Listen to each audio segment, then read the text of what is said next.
Hi, welcome to this part of my review featuring the Dragonbane core set. If you haven't seen the other parts of my review, featuring this role-playing game of Mirth and Mayhem, please check out the playlist in the description below. This time we are going to finish with the character creation process, starting with heroic abilities. Heroic abilities are special abilities that give you specific advantages and benefits. We will talk about some of these heroic abilities in a future part of this review. Suffice to say, you start the game with one heroic ability, determined by your profession. You can gain new heroic abilities during play, and some of them actually have requirements. As an optional nuance, you can add a weakness to your character. Your weakness adds depth and personality to your character and can also be used by the game master to create challenges for them. Role-playing according to your weakness gives you an extra advancement mark at the end of the session. We will talk about that in a few moments. You can randomly determine your weakness. Maybe you are greedy. You want a bigger share of all the treasure. Maybe you are a monster slayer. All monsters are evil and must be slain. Or maybe you are a child of the wild. You never sleep indoors. Then we have gear. Your profession determines what gear you can choose from at the start of the game. You may roll or select one of the 3 sets of items listed by your profession. If you want to, you may go back and adjust your trained skills to fit your gear. You can also have a memento. In addition, you have simple clothes which do not need to be written down. Concerning the memento, this is always a tiny item with no practical use, but once per gaming session, you can use your memento to recover an additional condition during a stretch rest. If you lose your memento, you may choose a new item that you have found on your adventures at the end of the gaming session. You can randomly determine this memento. For example, maybe you carry with you your trusty old shoes, an old pewter tankard, a griffin feather, or maybe a ring with an inscription. Then you have details on encumbrance. You can carry a number of items equal to half your strength, rounded up, in your inventory, without difficulty. Only the items written down in your inventory box count towards your encumbrance. So you have details on which items are normal items, heavy items, tiny items, and when you are over encumbered. You can temporarily carry more than your normal encumbrance limit. In that case, you must make a strength roll whenever you want to move in a round of combat or walk for a shift of travel. If the roll fails, you must either drop what you are carrying or stay where you are.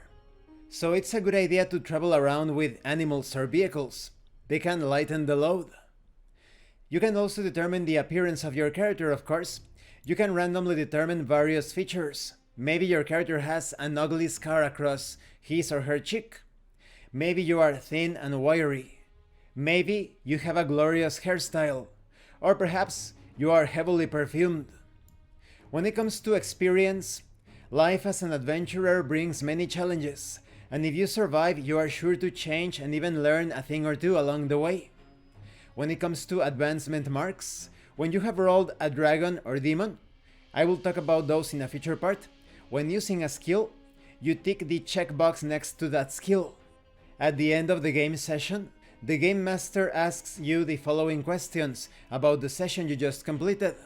For each question that you can reply yes to and justify your answer, you may place another advancement mark next to an unmarked skill of your choice. The game master has the final word, but should adopt a permissive attitude. Did you participate in the game session? Did you explore a new location? Did you defeat one or more dangerous adversaries? Did you overcome an obstacle without using force? Did you give in to your weakness? After placing your marks, roll a d20 for each of them. If the result exceeds your current skill level, it is increased by 1, up to a maximum of 18. Once you have made your advancement rolls, erase the marks and start over in the next game session. Now, when it comes to teachers, a shift of intense training with a teacher whose skill level is 15 or higher and exceeds your own gives you an additional advancement roll to improve the skill in question. Make the roll immediately without waiting for the session to end. However, a teacher can only raise a skill level by 1. After that, you must improve the skill through experience before you can get more help from a teacher. Teachers, especially those with high skill levels, are usually very expensive. When it comes to magic, a school of magic that you already know can be improved like any other skill. However, learning new spells and new schools of magic requires special training. We will talk about that in a future part of the review. Concerning heroic abilities, you can earn new heroic abilities during play in 2 ways. When you increase a skill level to 18, you immediately gain a new heroic ability of your choice. Or, after a grand heroic deed, the game master or the adventurer can reward you with a heroic ability. This should be a rare event, never more than once per standard length adventure. To earn a new heroic ability, you must meet its skill requirements. And you can also overcome your weaknesses and perhaps gain new weaknesses along the way. And this concludes this part of the review. In the next part, we are going to go more in depth when it comes to roles and skills. I love the heroic abilities and the gear, especially that the heroic abilities are quite rare. The gear is simple enough to understand, and I think that the memento adds a lot of flavor to the setting, or rather to the way that your character interacts with the setting. Concerning encumbrance, this is a system very easy to understand, or rather a subsystem, and concerning experience and advancement, it makes sense. Sometimes our greatest triumphs and errors have to do with our development of particular skills or even heroic abilities, of course. Thank you for watching this part of the review, and thank you for your likes and your comments. If you have any questions or comments, please let me know. And thank you so much to those of you that are going the extra mile to support the channel. If anyone else wishes to further support the channel, the information on how to do that will be in the description below. And remember, it is better to roleplay and fail in character than not to roleplay and fail as a player.